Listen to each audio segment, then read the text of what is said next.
aktivitas dan pelayanan Anda melalui renungan pagi Pulang ke Rumah, dituliskan oleh Ellen G. White bersama Pendeta Denny Kanejo. Selamat mendengarkan. Shalom, selamat pagi para pendengar yang setia. Selamat menikmati hari yang baru.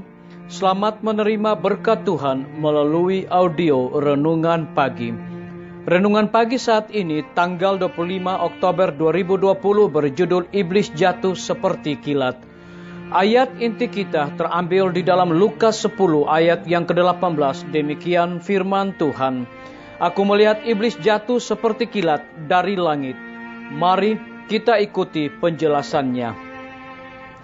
Dengan mempertunjukkan kebijaksanaan besar, rabi-rabi telah mengamarkan orang banyak agar jangan menerima doktrin-doktrin baru yang diajarkan oleh guru yang baru ini. Karena teori-teori dan kebiasaan-kebiasaannya bertentangan dengan ajaran nenek moyang. Orang banyak percaya akan apa yang diajarkan oleh imam-imam dan orang-orang Farisi. Gantinya berusaha mengerti sabda Allah bagi diri sendiri. Mereka menghormati imam-imam dan penghulu-penghulu, gantinya menghormati Allah dan menolak kebenaran supaya mereka dapat memelihara tradisi mereka sendiri. Banyak orang telah mendapat kesan dan hampir terbujuk, tetapi mereka tidak bertindak berdasarkan keyakinan mereka dan tidak dianggap berada di pihak Kristus. Iblis memperlihatkan penggodaannya sampai terang kelihatan sebagai kegelapan. Dengan demikian banyak orang menolak kebenaran yang sebenarnya terbukti menyelamatkan jiwa. Saksi yang benar berkata, "Lihat, aku berdiri di muka pintu dan mengetok." Wahyu 3 ayat yang ke-20. Setiap amaran, teguran dan permohonan dalam firman Allah atau dengan perantaraan pesuruh-pesuruhnya adalah ketukan di pintu hati. Itulah suara Yesus yang meminta masuk. Dengan setiap ketukan yang tidak dihiraukan, kecenderungan untuk membuka menjadi lebih lemah. Kesan Roh Kudus jika tidak diindahkan hari ini, tidak akan sama kuatnya besok. Hati menjadi kurang bersedia menerima kesan dan terjerumus ke dalam bahaya tidak menyadari akan singkatnya hidup di dunia ini, serta masa kekekalan yang akan datang. Hukuman kita pada masa penghukuman tidak akan diakibatkan oleh kenyataan bahwa kita sudah dalam kesalahan, melainkan dari kenyataan bahwa kita telah melalaikan kesempatan yang diberikan oleh sorga untuk mengetahui apakah kebenaran itu. Sebagaimana halnya dengan rasul-rasul, ke-70 murid telah menerima pemberian di luar kodrat Allah sebagai suatu meterai bagi tugas mereka. Ketika pekerjaan mereka sudah selesai, mereka pun kembali dengan gembira seraya menyatakan, "Tuhan juga, setan-setan takluk kepada kami demi namamu." Lalu kata Yesus kepada mereka, "Aku melihat iblis jatuh seperti kilat dari langit." Peristiwa tentang masa lampau dan masa depan ditunjukkan pada pikiran Yesus. Ia memandang bintang kejora ketika ia mula-mula dibuang dari sorga. Ia memandang ke depan kepada mereka peristiwa kesengsaraannya sendiri. Bila mana di hadapan segala dunia, tabiat penipu itu akan dibukakan. Di seberang salib di Golgota, dengan kesengsaraan dan malu, Yesus memandang ke depan kepada hari besar yang terakhir, bila kuasa penguasa udara akan menemui kebinasaan di bumi yang sudah lama sekali dirusakkan oleh pemberontakannya. Yesus memandang pekerjaan kejahatan terakhir selama-lamanya dan damai Allah memenuhi langit dan bumi. Disalin dari buku Alfa dan Omega, jilid 6, halaman 107 dan 108. Saudara-saudaraku, para pendengar yang setia dimanapun Anda berada saat ini, semoga firman Tuhan hari ini akan menjadi berkat rohani bagi kita semua dalam melakukan aktivitas kita masing-masing. Saya mengajak semua para pendengar yang setia untuk berdoa bersama-sama.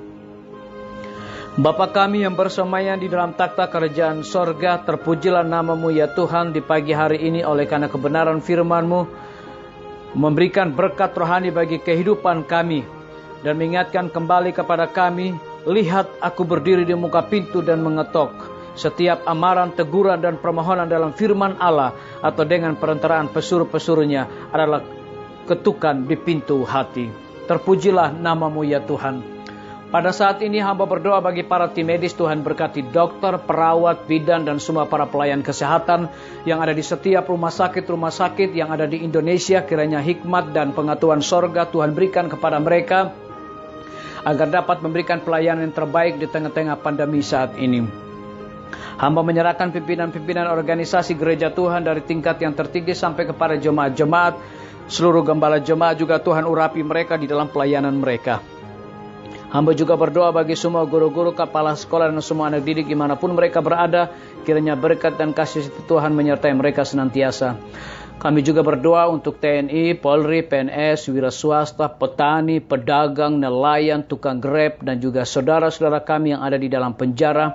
Kami serahkan mereka ke dalam tangan Tuhan. Kiranya Tuhan hiburkan mereka, Tuhan cukupkan kebutuhan mereka, dan biarlah mereka juga menjadi berkat bagi sesama manusia. Kami juga berdoa bagi para pendengar yang setia yang berulang tahun di hari ini dengan bertambahnya usia yang Tuhan berikan bagi hidup mereka. Mereka selalu bersyukur melayani Tuhan senantiasa.